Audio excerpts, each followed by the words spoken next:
Hey, Sherman Ragland, the Real Investor, and today we're going to talk about cap rates. Cap rates. And we're going to talk about what exactly is a cap rate, how do you calculate a cap rate, when do you use it, and most importantly, when you should never, ever, ever, ever, ever use a cap rate. Hang in there with me.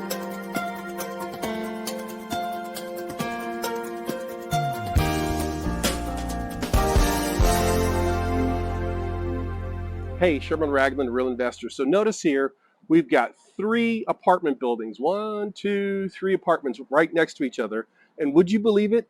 These 3 apartment buildings are completely different in terms of their valuation, completely different in terms of what they have sold for.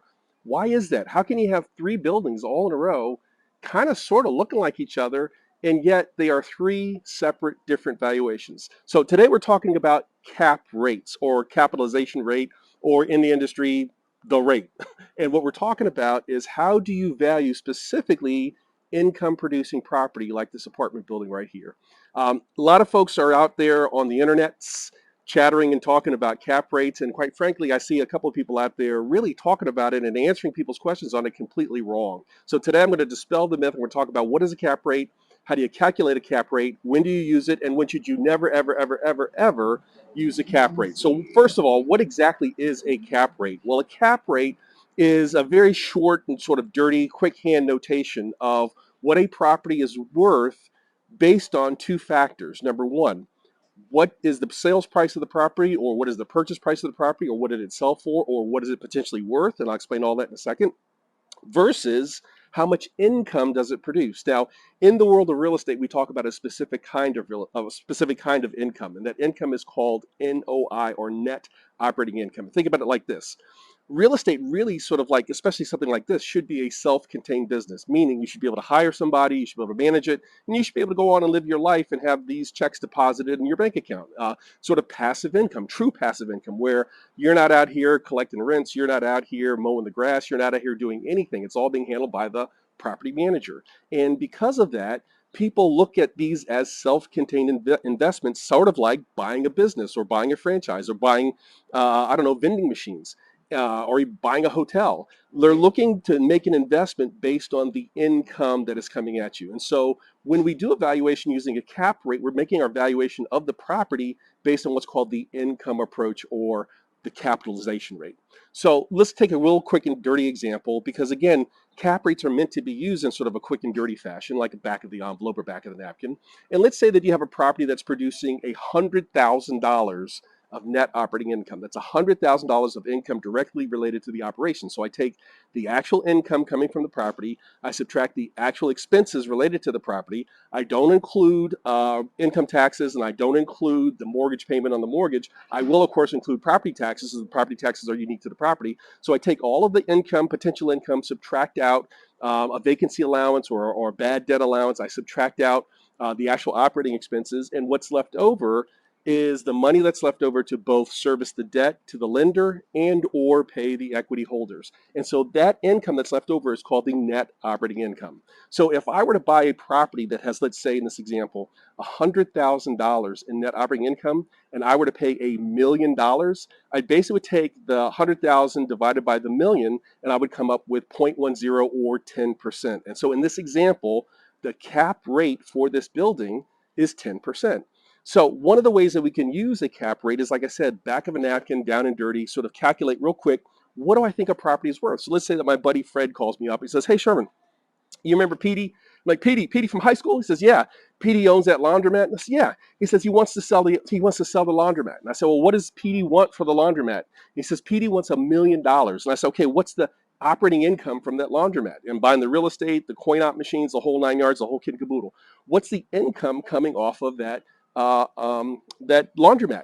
He says, Petey's making $100,000. I said, okay, well, what does he want? He said he wants $1 million. Okay, that would be a 10% cap. Now, if I'm interested in earning 10% of my money in a true passive fashion, I might very well go for that investment. Now, I'm not going to buy it just based on the cap rate. I'm going to do my due diligence. I'm going to do my appraisals. I'm going to have my engineer go in there and just make sure that everything's correct. I'm going to have my attorney look at all the documents and make sure that all the permits and fees that are necessary are in place, and any additional leases. So I'm going to do all of that due diligence, but I'm going to first make my offer based on the cap rate. Now, what if My buddy says, hey, Petey wants to sell that laundromat and he wants $1 million. And I said, what's the income? And my buddy Freddie says, it's only $50,000. Well, that would be a cap rate, again, taking the math, 50,000 divided by a million, that would be a cap rate of 5%. And I got to say to myself, is it worth it to make an investment for only a 5% rate of return? And so everything is kind of relative. And so for some group of investors, a 5% rate of return is okay. But for me, I probably wouldn't go for something like that. Well, by being able to use a down and dirty back of the envelope analysis, what's the NOI divided by the asking price to determine the cap rate for that deal, I can very quickly decide, is it worth pursuing or not pursuing? And there's no sense spending time, energy, money, resources to pursue a deal if the rate of return just isn't there. So that's the first way that we use cap rate. We just sort of like, tell me what the numbers are, and I can very quickly at the back of a napkin, if I know the NOI and I divide it by the asking price, I can determine the cap rate. Or correspondingly, if somebody says, hey, so-and-so is selling the property at a 10 cap, and I say, okay, well, what's the income? And he says it's $100,000, then I know he's asking $1 million. If he says it's $1 million income, I know he's asking $10 million just simply by knowing what the cap rate is. So that's how we first and foremost use cap rates, number one. Number two, when it comes time to get a loan, we're typically going to go to some lending source, a banker, community-based bank, or savings and loan. Excuse me, I said savings and loan, didn't mean to say that. Or credit union. Credit unions are really getting big into the commercial real estate space, commercial real estate lending space. And the lender is going to calculate certain things. And one of the most basic things that the lender always calculates is loan to value. So how does the bank calculate a loan to value? Well, they use a cap rate. Meaning, if I was to say I wanted to buy this apartment building right here, and my lender said, okay, we'll loan you 80% loan to value, and it turns out that the apartment is worth, again, in this conversation, $1 million, that means that the lender would loan me 800,000. Well, how do they come up with the value? Are they going to send an MAI appraiser out here and spend $10,000, $20,000, $30,000 for an MAI appraisal? No, an apartment like this, an MAI appraisal is probably going to be like $6,000, $7,000. But still, are they going to spend $6,000 or $7,000 to have the building fully appraised? No. The banker is going to use a cap rate to determine value. They will look at the income from this building and use a cap rate that they believe it is an appropriate cap rate, and they'll come up with value. Now, where does the lender get their cap rate? Well, they're typically going to call somebody like me, somebody who is a professional in the business, who's got a CCIM designation, who understands commercial real estate, and the conversation is going to go like this. Hey, Sherman, we're looking at funding some properties up in the Reservoir Hill section of Baltimore.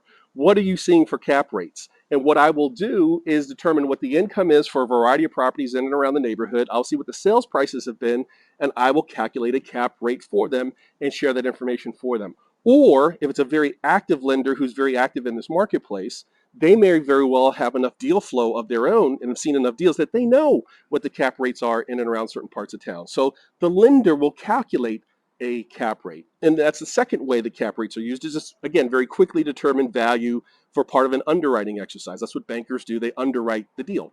And then the third way that cap rates are used is oftentimes investors will buy a property, and then at the end of the first year, they're going to say, okay, we paid X amount of money for the property. What was our net operating income for the property? What did we get as a rate of return? And so just as a snapshot in time, they'll see they'll calculate what the cap rate is. So that's what cap rates are, and that's for the most part how cap rates are used. Bankers use cap rates to determine what value is so they can make their loan decisions in the underwriting. Investors use cap rates to determine what should a property sell for, or what would I be willing to pay for it based on various cap rates as sort of a preliminary back of the napkin or initial analysis. And of course, real estate agents and brokers like me use cap rates all the time to say, hey, if you buy this property at this number, you're going to get an X rate of return, or the property selling at an X cap, 6 cap, a 5 cap, a 10 cap, whatever. And oh, by the way, anytime you hear somebody say 10 cap, that is almost always simply because the math is simple. Almost nothing ever sells on a 10 cap X outside of an example in a class or an example on a YouTube video. But the bottom line is this: cap rates are a great tool for the right kinds of property. What's the right kind of property? Income producing property. Hotels, apartment buildings, commercial office space. Cap rate is more than appropriate. In fact, that is the number one way that valuations are going to be done. But cap rates are never appropriate for another kind of property. And that's what I'm going to talk about real quick right now. So it's completely appropriate to use a cap rate for commercial properties like this. But so when should you never, ever, really ever use a cap rate? Well, single family houses. Single family houses are almost never evaluated using cap rates. And this is one thing that's really concerning me right now because I see a lot of conversation and a lot of different real estate groups talking about, hey, I just bought a single family house. What should my cap rate? You don't use cap rates for single family houses. And I don't care whether it's a single family house being used as a quote unquote traditional rental property for people using housing vouchers or market rate housing, or if you've converted the house into an Airbnb or a assisted living facility. Single family houses are evaluated using a completely different technique, and cap rate is only going to probably screw you up. Let me tell you what I mean by that. Single family houses are evaluated based on what's called comps or comparables. And I did a video many years ago, it's still very relevant today, where I talked about the fact that 80% of the value of any single family house comes from the neighborhood where it's located.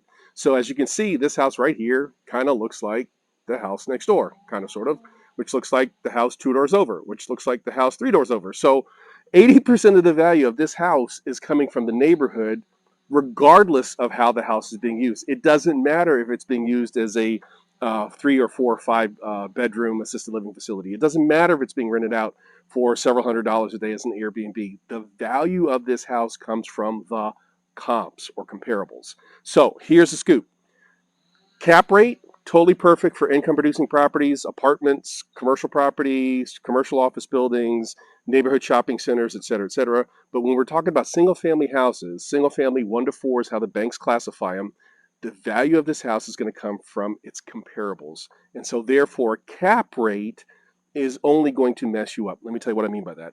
Let's assume for a second that I come to the analysis and I say, hey, this house is worth $300,000. But if I turned it into an Airbnb or I turned it into a assisted living facility, I can generate 2x, 3x, 4x, 5x, in some cases 10x the revenue. Well, if you were to use a cap rate on a single family house like this that's being used for assisted living, as a matter of fact, you could 5 or 10 times the revenue, which means you could 5 or 10 times the value. Well, this house that's $300,000 because that house is 280 and that house is 3 and a quarter and this house back over here is 3 and change, like, and all the houses are roughly around 300,000. This house is not suddenly worth $3 million simply because it's being used as an assisted living facility. And when you use cap rates in that way, you really kind of mess yourself up. So again, one more time, single family houses, we never use cap rates. Just, I can't think of any single good example where it would make sense to use a cap rate when talking about a single family house. On single family houses, we use comps. On commercial properties, we use cap rates. And on institutional properties like a firehouse or a stadium where we're looking to say, hey, what's it worth? We typically use something called replacement cost. In fact, when you talk to most appraisers or CCIMs, they'll tell you that there's 3 ways to evaluate a property: replacement costs, which is totally perfect for municipal properties where they are not going to be rented out for anything; comparables, which is the number one way that we do single family houses; and comparison value, or excuse me, comparison value is comps, comparison value for single family houses; and of course, cap rate or capitalization rate or income capitalization rate for commercial properties. So I hope this has helped clear some things up. More questions on this topic or any other topic, feel free to reach out to me at Ask a Real Investor, askarealinvestor.com. And please like, share, subscribe, and let folks know that you are a big fan of Real Investors and a big fan. Also, don't forget our 21-day challenge. We're going to show you how to become a real estate investor if you're looking to get your first deal done in as little as 21 days. So Sherman Ragland, the Real Investor, thanks for tuning in. Look forward to seeing you next time. Bye.